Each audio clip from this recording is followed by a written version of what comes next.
Oh, yeah. That sounds good. Yes, it is. I am excited about tonight.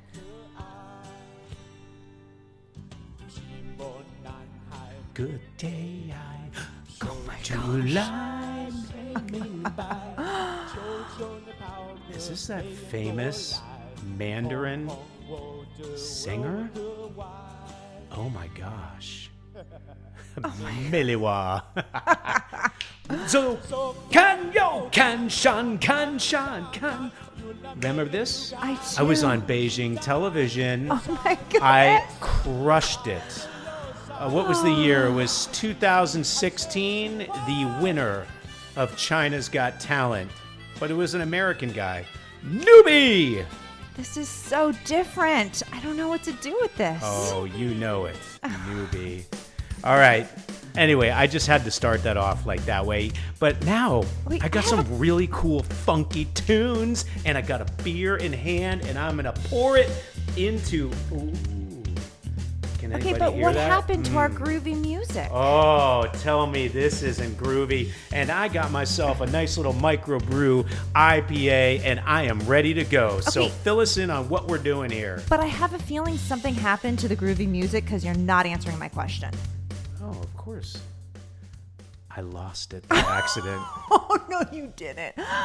Oh, man. All right. Well, I'm just going to start and hope that we have some listeners that remember the fun, groovy music because I liked it. My name is Jen Fenton, and I'm here with my husband, Chris Fenton. And we are empty nesters. We're a longtime married couple. I've poured myself a glass of wine. Chris has himself a beer. And we're going to talk politics. We're going to talk current events. We're going to banter a little.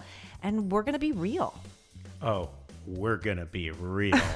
And by the way, we just saw McGill Redbirds win it all tonight, 17-3. It was a big win. We got to watch our son play lacrosse and a beautiful, beautiful sunset. Yeah, it was here nice. at And the a little beach. humble brag. He did score. He did score, but so did 16 others, Yeah, I think, know, in the game. but, So, I mean, humble brag a little bit. yeah, we're proud. All right. So how do we want to start this I tonight? don't know. I sort of just want to keep the funky groove going. Can I scratch a little bit or something? I don't know. I don't All right, know. I'll turn it down. I'll keep it down. Okay, so I saw something yesterday, and it totally made me think of you. I don't know if anybody else watches the Regis. No, sorry, not the Regis. The Kelly Ripa and Mark Consuelos show, and I obviously wasn't watching it. I think it's more Consuelos. Maybe. I wasn't watching it. I read about it last night online as I'm scrolling through because I tend to do that before bed. And they got into a little banter. They got into a little tiff. It's because they have what's called an airport divorce. Have you ever heard of that? I have not heard of that. Have you heard of a sleep divorce? I've heard of sleep divorce because we know a couple people that have sleep divorces. Absolutely. We do not sleep divorce. I just smother you when you snore, right? And I kind of suffocate you with the pillow. You know, the first people I remember with a sleep divorce were my grandmother and grandfather. I remember may have been the walking into their time. bedroom, and they didn't have a sleep divorce where they were in separate rooms. They actually Had like two twin beds? They had two twin That's beds. so funny. Well, okay, so Kelly Ripa and Mark Consuelos talk about their airport divorce because they have very different travel styles. And then it got me thinking, we kind of do too. I mean, we both like to get to the airport at the same time. I think we plan it. You're not one of those crazy get to the airport early, check in, and walk around for 7 hours before a flight. No, but according to my kids, I am like the 24-hour before the flight guy. Yeah, because they would like to roll out of bed in their pajamas and barely make the flight. That's just how they roll. We don't do that. We're adults. We like to make sure that if we're checking bags, we can do it. We like to get to the gate. We like to make sure everything's on time. But actually, where I think we do need an airport divorce is at the gate. That is probably true because you get all stressed out and I got to empty my bladder one last time. Okay, 1,000 times. They're not calling. 1,000 yes, times. they're calling our boarding group, and you're like, oh, I gotta do one more pee. Now, meanwhile, by the way, I am not I should say that I'm probably really obnoxious when I'm at the gate. I am pre-boarding. I am pushing my way into the group that's boarding before my group number is called. You always get a little embarrassed. I usually board the plane before you because you don't want to be associated with me. But I like to get onto the plane first. I like to put my bag in the overhead. I like to get my seat. Yeah, but you do the whole thing like as if the faster you get into the jetway, the faster you're getting out on the plane. You don't understand that the people in front of you have to get on the plane too. Like you can't just cut in front of them all. You know what I'm saying? But sometimes I do. I admit it. Yeah, so this is why we need an airport divorce, or at least a gate divorce. Yeah, I think we do. Actually, because I'm always the one too that's always a little nervous that you might get a little amped up with somebody, and then suddenly TSA comes and says you can't get on the flight. That did not happen to me, but it did happen to my mom once. Oh God, do you remember that? Okay, that was one of the great. By the way, we are going to get to some serious topics here, but that is a great story because she got in some sort of a tiff with somebody at the jetway. They refused to put her on a plane, and it was back when like we were barely married, and the parents were like, "Oh, we'll fly you to Hawaii. Just spend time with us." And we're like, "Okay." And they weren't going to get on the flight, and we were sitting there going, "Should we still go to Hawaii without them?" We're looking at my sister. We're like, "What should we do? Should we go get them? Should we just keep the flight? What do we do here?" Ultimately, they got onto the plane, and ultimately, it was fine. Well, ultimately they did, but I think we did decide we were going to Hawaii anyway, so it didn't matter, right? Like, no, but thank God they got on. But yes, they would have had a good terminal plane divorce, airport divorce, whatever you want to call it. Mark Consuelo's great shout out there. I don't see any sort of potential sleep divorce, if that's what you're talking about, because if anything, you're the one that snores. I do not. Or maybe snore. It's our dog. Well, the dog has started to snore in his age. Yeah, Flynn. Oh, puppy. He makes all kinds of weird noises. I don't know what it is. Is this what's going to happen to you when you're an old man? I'm already an old man, and it hasn't happened. So there you go. Proof is in the pudding. And I got some Austin Powers here too. Listen to this. Oh yeah, that's what I'm talking about. Yeah. Where's Dr. Evil? Let's find him. Woo! Mini-me. All right, so anyway, I got new tunes. It's so good, even though I lost the other one. Okay, so what else are we going to talk about? Because we are going to hit some serious topics. I think we should. Should we talk about what happened at the Louvre? I'm totally intrigued by this. The Louvre is stranger than fiction. Like, well, it's a movie. It's an Ocean's, 11, 12, whatever movie. Oh, it's the craziest thing ever. And I love the fact that they dressed up as the Village People to get on. Well, too. they did. Like, he got on the little crane there. He had his Village People like construction uniform on. Boom, got in. But do you know that this is not the first time the Louvre has been hit, and this is not the first time somebody's dressed up to steal something from the Louvre? Do you want me to give you sort of a rundown? Because I've done this deep dive. I'm super curious by it. In 1911, that was the Mona Lisa theft, and it's probably the most single well-known art theft in history. And actually, an Italian handyman and former Louvre employee hid in a cupboard. He then walked up to the Mona Lisa. This was before it was behind that glass, took the painting off the wall, and smuggled it out under his coat. Like, nobody saw. The Mona Lisa? Yes. So the Mona Lisa. What did they do with it once they had it? Like, who can buy it? You can't go just. No, it was ultimately obviously Sotheby's with it. Well, we've seen the Mona Lisa. It was found, but right. Some of the other thefts that occurred and some of the items that were stolen have not been found. So there was in 1976 was the King Charles X sword theft, where 3 burglars reportedly scaled the wall. They broke in through a window and they made out with some diamond-studded sword that was used in the coronation of King Charles X. Then there was an incident that happened in 1983 where some valuable pieces of 16th century Italian armor, it was like a breastplate and a helmet, that vanished mysteriously. Then, get this, in 1998, 2 robberies, one in January, one in May. And obviously that sort of highlights some of the security flaws, right? I'm not really sure. And then you had what's now being called the Napoleonic jewel heist, where it happened in the daylight, right? The morning, right after the Louvre opened, where you had thieves that were dressed up. They were not the village people. They did dress up as construction workers. They used some ladder that was mounted on a truck. They broke into an upper story window. They cut the glass in a display case, and they got off with all these jewels. First of all, I'm looking at you like you're the sexiest Encyclopedia Britannica I have ever met in my life. Like, honestly, it's crazy. You're like a stack of books with a stack. Well, like, I went down the rabbit hole. I was totally intrigued by what was happening. Well, I'm intrigued by you being intrigued and talking about this intriguing story. I love this. Do you understand all the security breaches that had to happen? No, it's crazy. And it makes me want to play like an Indiana Jones type of, like, I could totally see him going in and like, it's not Ocean's 11. It's more action adventure. What just happened with this whole Louvre thing? You know what I'm saying? That's the thing. I mean, all major museums, the Louvre included, it is heavily fortified. The public entrances, the lobbies, they are all guarded. So I'm not exactly sure. It's so damn crowded too. Like, well, this was at the opening. In all fairness, this was like 9:30. So I know, but doesn't everybody line up around the block? And you got all the school kids that are ready to go, and yeah, but probably what happened. I'm coming in. Yay. My guess is you had the transition. You got from the parents with the leashes on their kids, like all that stuff. We never leashed the kids, but we thought about it. I wanted to leash the kids a couple times. Like, it would have been so much easier, or at least to have a lasso when like they ran off. Just like, I'll get them. Wait a minute. I'll get them.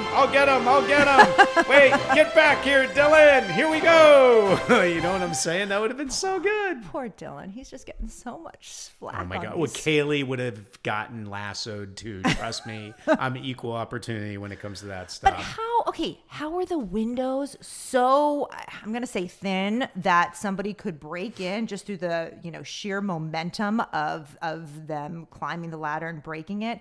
How could the alarms? You want to know what it was? You want to know what it was? What? There was probably a husband in the Louvre that wanted some fresh air, and he had the window open, and his wife didn't get on him about, close that door. I don't want any fresh air in this house. I think you're alluding to me. A little bit. There's no screen on that window. There's bugs. I don't like the bugs. Yeah. But it's absolutely crazy. And it does remind me of an Ocean's movie. And it actually reminds me of a little bit of a heist that you did in one of your movies. Oh my God. Okay. So I should play a little more Indiana Jones here. Okay. If anybody knew that there was a reboot of Point Break made at one point, cheers to you, because I was involved with that, unfortunately. But to tell you the truth, what's that? Humble brag. Not really, because it wasn't very successful. Like, no, our kids if I was liked involved it. with the first Point Break, I game don't know. on. I think our kids saw the second Bodie one, all day. not Let's the first go. one. No, but yeah, well, the kids liked the second one because we did a lot of practical stunts in it. But here's the great thing, because we were looking at this Louvre thing, and I was going, oh my God, we had this exact same sort of. It wasn't the cold open of the Point Break. If anybody saw the 2015 Point Break, which had that really hot guy that you were trying to hit on at the premiere, I remember. No, I think he grabbed my ass at the premiere. Yes, but he's the star, so client's always right? Anyway, this movie had a lot of practical stunts that were fantastic. And the cold open was this crazy sort of mountain motocross mountain thing that like ended up in death. But then you cut to the first act, and our lead characters are watching this diamond heist occur. And our whole idea before we shot the movie was we want to make as much money out of China as possible. China was the big market. The more you placated Beijing, the more money you can make there, and the more excitement there was around the consumer and all that kind of stuff. So we came up with this incredible set piece to open up the first act of Point Break, which, if anybody's been to Shanghai, it is a gleaming metropolis of huge skyscrapers, 100 stories plus. Like, there must be 10, 15 of them, all on one side of the Hongpao River called the Pudong district. Okay. We picked the largest, tallest building across the bund of the harbor front there. And we said, okay, at the very top of that building is the largest diamond market in the world. Of course. I had no idea. No, it's not real. But we were like, how great would it be if the largest diamond market in the world so happened to be at gullible. the top of this 115-story bubuilding? Which is sort of ridiculous. Like, why would you put a diamond market up there? Because but maybe the we go, oh, it's diamonds- super... No, the diamonds sparkle. The and it's view super... sparkles. Yeah, it's like secure because it's so high up in the air. Oh, and all I that like kind this of stuff. idea. Okay, so anyway, big diamond market at the top floor, 1,500 feet in the air of this gleaming, shining building in the middle of Shanghai.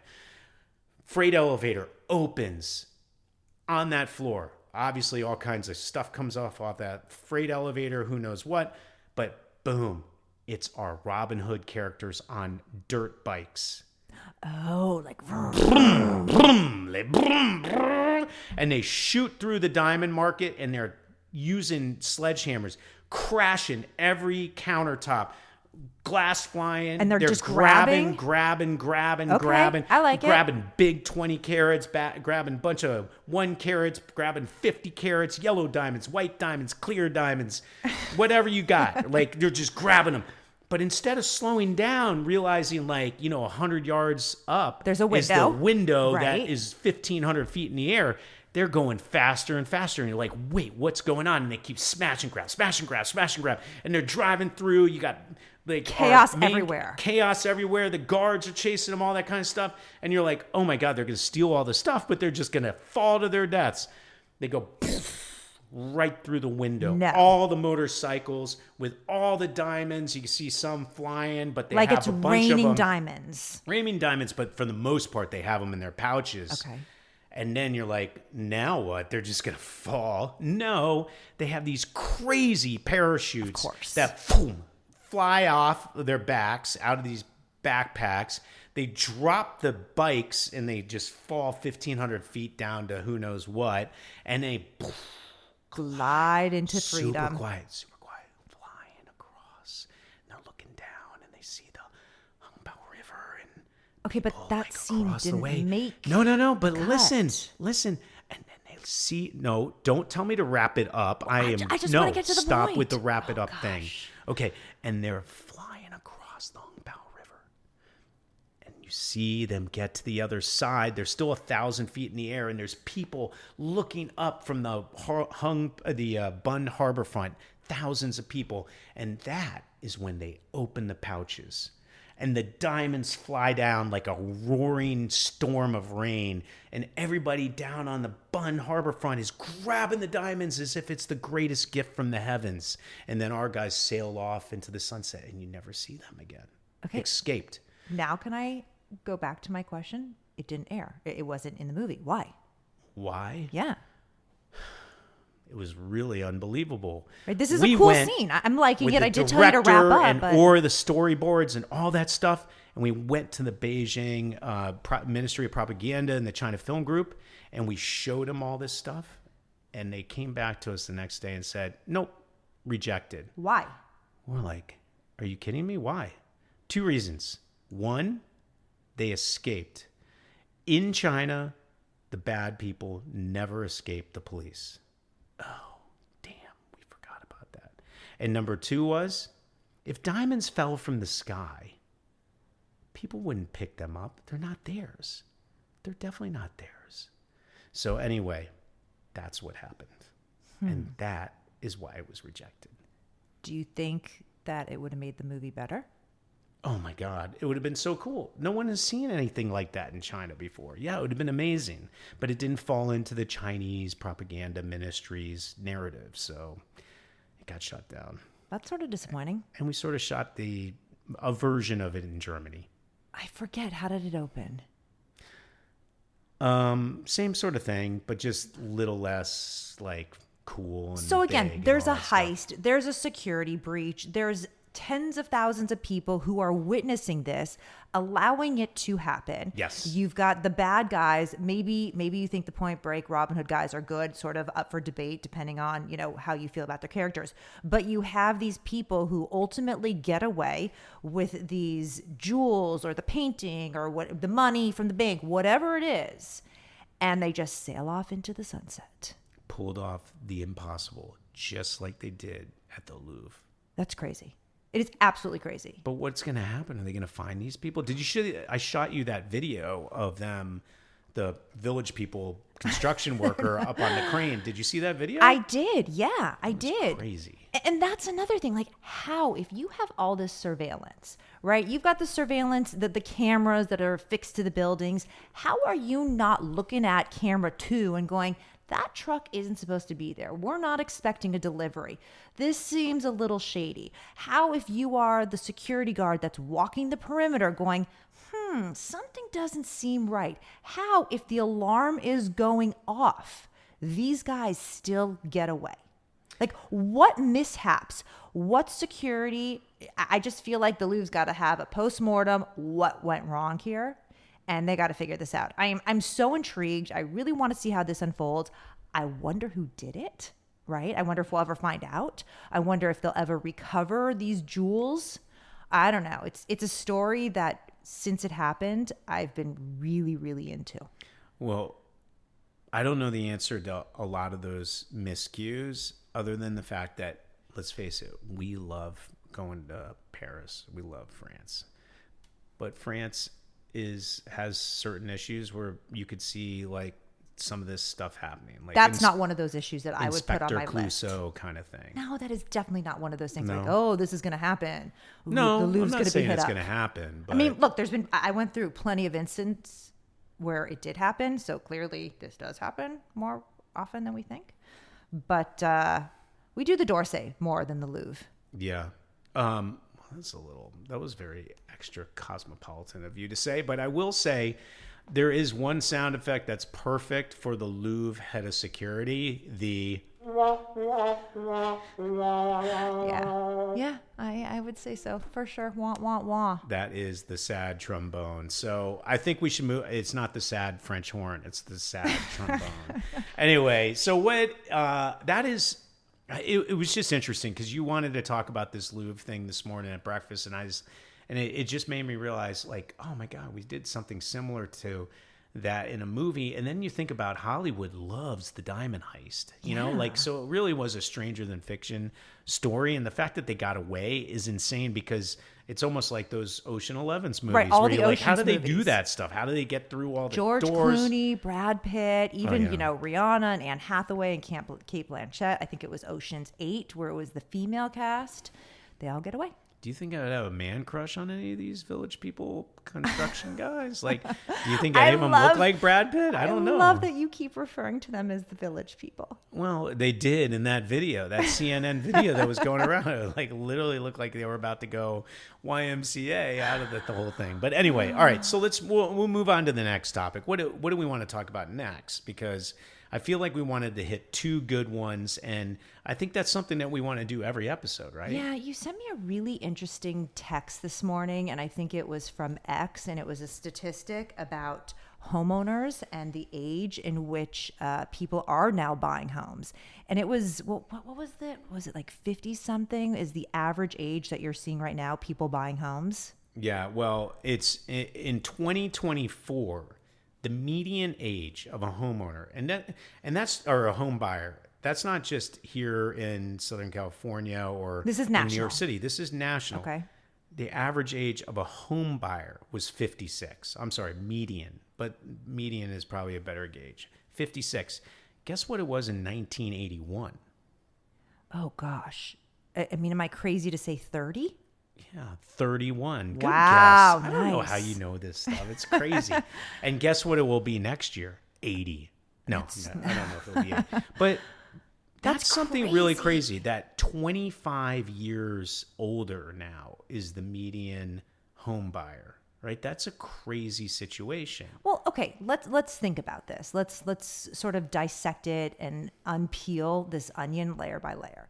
To buy a home right now, I think the median home price is just out of control. I actually did a little research. I know this probably shocks you, but in Manhattan Beach, which is where we live, the median home price is $3.95 million.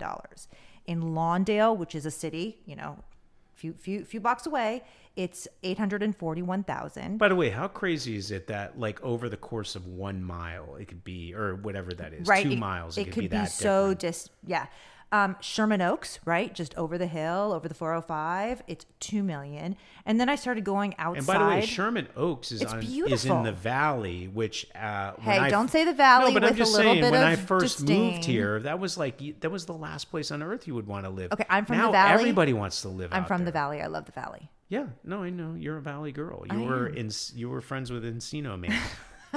No, I was not. But okay, so Sherman Oaks, the median price is $2 million. I looked outside of California. I looked at Houston, Texas. It's about $345,000. And I even went to Florida, Tampa, Florida, $410,000. Right, so that's your median home price. I then sort of did some research, thinking, okay, if these are the home prices, what's the approximate median household income? Right, because can you even afford the house? We've talked about the house price, when it's on the market being absolutely ridiculous. But how are people affording this? So in Manhattan Beach, believe it or not, it said the approximate median household income was $193,000. Yeah, I saw something like that. I'm like, well, I mean, and that just shows there's a lot of generational wealth. There's parents helping out people getting into their first home if they want to stay in this area. But this area has gotten out of control. Okay, so let's go back to Houston and let's go back to Tampa. In Houston, the median household income is $62,000. How is somebody who's making $62,000 supposed to buy a house that's $345,000? Yeah, well, especially, and this is another thing that I'm actually on text threads because a lot of other dads are talking about this, and I'm sure a lot of people listening to this are starting to think about it too. And this is not a political statement whatsoever, but this is the time of year where you get your repricing of what in January your healthcare costs are going to be. And we just found out, you and I, that our family of four is going up $300 a month next year. That's $3,600. That's on top of what we were already paying, which was $2,400 a month, right? So you're $2,700 a month for a family of four, which is a bronze plan. We're not even on a gold or a silver or platinum or whatever those plans are. I don't know how people afford this stuff. I mean, it's pretty crazy. I mean, we're fortunate to be able to do it, but like, what do other people do? Like, this is a crazy situation. We've become a society of debt, unfortunately. I mean, according to the Federal Reserve Survey of Consumer Finances, age between 35 to 44, 86% are in debt. Between the age of 45 to 54, 88% of people are in debt. So it's interesting because you sent me those stats and I had to look to see what they meant by in debt. Well, it incorporates your mortgages, it incorporates your loans, it incorporates your student debt, but it also includes your credit card debt. It's good debt, good debt and bad debt. So it's essentially, 100%. It's essentially whatever you're not paying off on a monthly basis, it's your rolling amount of liabilities, right? So like, what's crazy is people run credit card, debt, which is essentially 25%. Hold on, I have a statistic. Nearly half of U.S. households now carry credit card balances. Yeah, and a credit card balance is the worst balance to carry. Well, it prevents you from getting a mortgage effectively because, I mean, even if you can get a mortgage, right, where a lender deems that you are worthy because your debt to income ratio isn't totally out of whack, I mean, they probably just skyrocket your rates. The premium that you're paying is outrageous. The amount that you have to put down is outrageous. So once again, I go back to that original question. If somebody in Houston is making $62,000, how are they supposed to afford a house that's $345,000? Well, and the crazier thing is to get to 62,000. I mean, there might be factory jobs or there are other jobs that are maybe less skilled and don't require college educations. And there's probably a lot of people that have built their own businesses and do extremely well. But that 62,000, there's probably a lot of college grads in there. And the other stat that I saw in that debt holding situation that you showed me was a lot of people were carrying huge student debt. But okay, so that might play into your debt to income ratio, but unlike a house, it's not an asset. No, it's a liability. That's, right? That's a negative debt, not a positive debt. Yeah, no, a positive debt would be using leverage to get essentially a Yeah, wealth asset. I which would consider a mean- house a positive Yes, debt. that's a wealth car asset. would be a positive debt. Car is not, because car depreciates. Because they depreciate as soon as you get but off the a lot. house is Okay. supposed to appreciate. So that's a wealth asset. So if you play Monopoly, right, the more debt you take on to buy more properties, if you can hang on long enough without going bankrupt, which is sort of the key, especially when you play our kids, because they're trying to bankrupt you the whole time with their hotels on Park Place. They always buy the hotels. Yeah, but if you hang on long enough, eventually all that debt turns to positive cash flow. That's sort of the way you want to play Ultimately, it. eventually, but I don't know how people are hanging on Right. now. But if you buy a bunch of cars or you have a bunch of credit card debt because you're going out and freewheeling and eating at nice restaurants and whatever, that's not building up any sort of wealth assets, nor is paying for, your health insurance. I mean, that's essentially just trying to keep you healthy, but that's it, which is obviously very important, but still it's a crazy situation. Now, here's the part that I thought was interesting to bring up on this podcast was lead by example, right? Yeah. People are playing with debt as if it's money and as if it's expungible or as if it's something that they can consistently roll over and just kick the can on. Why? Because the people we follow, the leaders of this country, have led us on the same path. Today, we just broke $38 trillion in national debt. And what did it start with at the beginning of the year? Do you remember? Oh, it's gone up a lot just in the year. But I mean, think about it. It was Bill Clinton actually balanced the budget at one time where we weren't spending more than we made. We are definitely That was a long spending time more. ago. And that was the last time we had a balanced budget. So suddenly our government, and it doesn't matter, Republican or Democrat or independent or whatever it is, the spending is way outdoing what we're making as far as taxable income. And we can't keep going on this path. But the worst part about it is, well, maybe a sovereign country with its own central bank and its own reserve currency and the currency that the rest of the world uses can maybe get by with this terrible plan of just overspending.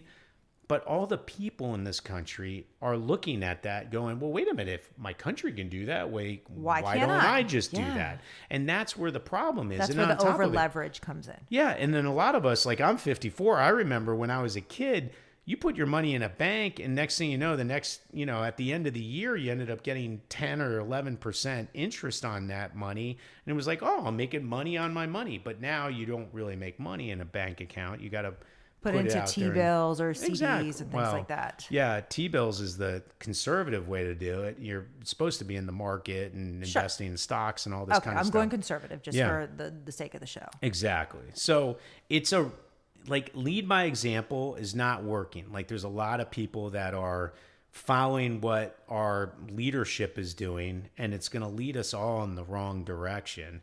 And on top of it, the rest of the world is also doing this too. I mean, it's not like, yeah, China owns a lot of our debt, which is a very powerful position to be in as the other superpower. But China also has a lot of debt themselves. So all these countries have been overspending and not necessarily filling the coffers in order to cover that spending. So when does the piper have to get paid? That's the big question. And for us as individuals, we should really be thinking about it because we don't nearly have the leniency that these sovereign countries have, especially ones with reserve currencies or various other apparatuses like, say, oil money or manufacturing or other sort of bases that create that ability to weather hard storms. I'm kind of depressed now. Well, it's not. I think the big thing for this country is to try to financially educate people a little better. Like we really haven't had those. I remember when I was in high school, there were like these consumer education classes. They still do that. A partner that I work with at the charter school is Connecta Banks, and they actually do come into the schools and they teach our kids financial literacy and education and, opening up a savings account and a checking account and all sorts of those things, even balancing a checkbook, which is totally foreign. I don't think our kids know how to balance a checkbook. No, that was a big thing. I remember that there was a class where they taught you how to balance your checkbook. And I remember my dad every like month would be like, okay, have you balanced your checkbook? I was like, well, Dad, I only wrote one check.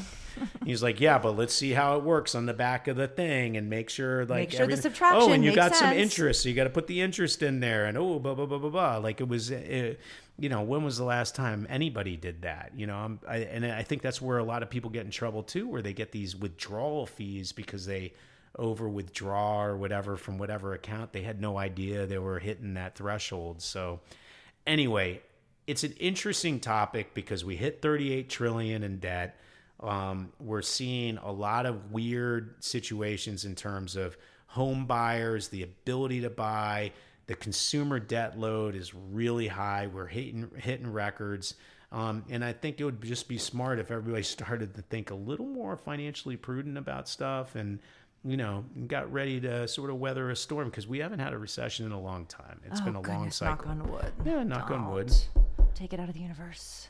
We'll take it out of the universe. But you know what? Just enjoy sunsets and keep thinking positive. So what else should we cover? Because there's been some really fun, interesting things that have happened in our lives. Well, you know how I do. I scroll Instagram at night and it's the worst thing I know. And my Instagram is so random, the feed. It's everything from like inspirational quotes to, influencers telling me what shoes I need for fall to puppies. I'm getting a lot of puppies these days. Oh, I love the puppies. Love the pup. And by the way, we're looking towards like maybe getting another dog at some point. I don't know. To join our dog who's going to live forever. Flynn will live forever. So you're officially becoming the cat lady, but with dogs. No, yeah, I've never been with cats. No, but you said in the last episode. But I was going to be the guy, the dog. The dog version, the dog version. But, okay, so I saw, again, some of the random shit that I get. It's those funny questions like, who's most likely to? Do you want to play that game right now? I think so. I'm just pouring the rest of my long neck bottle of beer here. Okay. Who's most likely? Oh, this is an easy one. Who's most likely to get lost even with GPS? Oh, well, I don't even use GPS. I am the worst. I don't understand north, south, east, west. Like there's a fundamental broken chip in my brain. Yeah, for real. Okay. Who's most likely to become internet famous? I'd say you. Oh, I would have thought maybe I had a shot over you. No. And let's face it, like do. on a You're scale on. of 1 to 10 across the board, we're down in the ones, right? But like I'm just thinking. No, you do these news shows. You do podcasts. Like you're way out in the media. Yeah, way but more than me. I sort of feel like a tree falling in the woods. It wasn't until I was doing stuff with you where people were like, "Oh my God, Chris, you're pretty good," but Jen. That voice. She's got such a good voice. So weird. No, I don't think so. Okay, I think I'm still going to say that you are. Wait, who's most likely to finish all the snacks in the house? That's me. I love snacks. You do love your chips, although you know what I'm going to say? And I don't know if anybody who's listening has this issue with the people that they're living with. Chris is notorious for opening every bag of chips and then leaving probably the bottom 1/8, and he wraps up the bag and he puts a chip clip, and so then you've got a chip basket that's containing, you've got your Doritos, you've got your Fritos, you've got your Tostitos, you've got your you like your sour cream and onions, you like your cheddar cheese. Okay. Like there's so many, and there's just little ounces of morsels of the bag left. So you're not really finishing what the happens bag. when I see you try to throw away those little You morsels? get really angry. I go, what are you doing? Get that bag back here. That's the best part. I love the salt and all the crumbs. Give that back. And then I see you pouring the bag into your throat, and the chips are falling all down your shirt, and Flynn coming on the floor and licking up the crumbs, and it's a disaster. Okay, how about this one? Who's most likely? I think this is you. Who's most likely to forget someone's name that they've met 3 times? Me. You just owned that one. Hello, my name's Chris Fenton. What's yours? Chris, I've met you. Wait, Chris, I've met you like 20 times. I know, but that's just the way I like to introduce myself. You do that every time I meet you. My name is Chip. Chip, I knew your name was Chip. I knew that. I was just like saying, hello, my name is Chris Fenton, just to be funny. Do you want to walk around with a permanent name tag? Would that help you? Oh my God. If everybody had permanent name tags, that might be, that is this the new thing? Wait. That could change everything in the world. It would change everything. Like, if people didn't have to stress over remembering people's names, imagine the world we would live in. Do you think they'd interact more because they wouldn't have that embarrassing moment of, oh God, I can't remember this person's name. Let me duck and cover so they don't see me. Oh my God. It would be so good. It would be as good as knowing that the next season of Stranger Things is coming, and I'm so excited. So soon next month. And I can't play the Stranger Things theme song on here because apparently we won't be able to publish the podcast. So I found something that sounds just like Stranger Things. Woo! It has a little bit of that 80s of Atari beat. Oh yeah, Atari, yeah. What's her name? 11. 11's cool. Yeah. Scary. You know she's scary married. monster. The actress is married to Bon Jovi's son. Did you know that? Oh my God, Bon Jovi has a son? Oh, yes. And in fact, they adopted a baby. That might be the coolest thing I've ever heard. I didn't just know thought Bon Jovi had sons. Yeah, I just thought I would share some celebrity news with you. I really hope that kid can sing and brings the Bon Jovi name to Bon Jovi Part The son or the grandchild? Oh, is it a grandchild or a son? So Bon Jovi has a son. Right. Is that married to 11 or who's no? married to 11. Okay. And Game on. they adopted a baby. Okay. Isn't 11 like 19? She is young, yeah. Okay. I don't know, though. Maybe she's a good mom at 19. She definitely is great in Stranger Things. Got to say that. Very good, yeah. Anyway, excited about that. Oh, by the way, we're at 41 minutes. No. Do you want to keep talking? No, people are sick of us already. Turn it off. I would say so. And you know what? What's interesting about having publishable music is that everything sounds a little like stuff, but it's not quite. So I had to name all this stuff so I know what it is. But because I you think lost the opening to our show on your board. I did. This one So I call sad. Jackie Brown. And I think we sort of finish up with that while we finish our drink. Oh, by the way, Cheers. we didn't cheers. Here, cheers. Happy Thursday. Cheers. A little Jackie Brown on the way out. Have a good night, everybody. We love doing this. So hopefully everybody's cool with this. And by the way, I feel like I got to do some kicks. Woo! And a little twist. All right. Thank you guys for joining Plate and Ponder. Oh, by the way, if you like this show, please give us 5 stars and also write a nice review. Follow us and download us. Thank you so much. Until next time, we love you. Bye.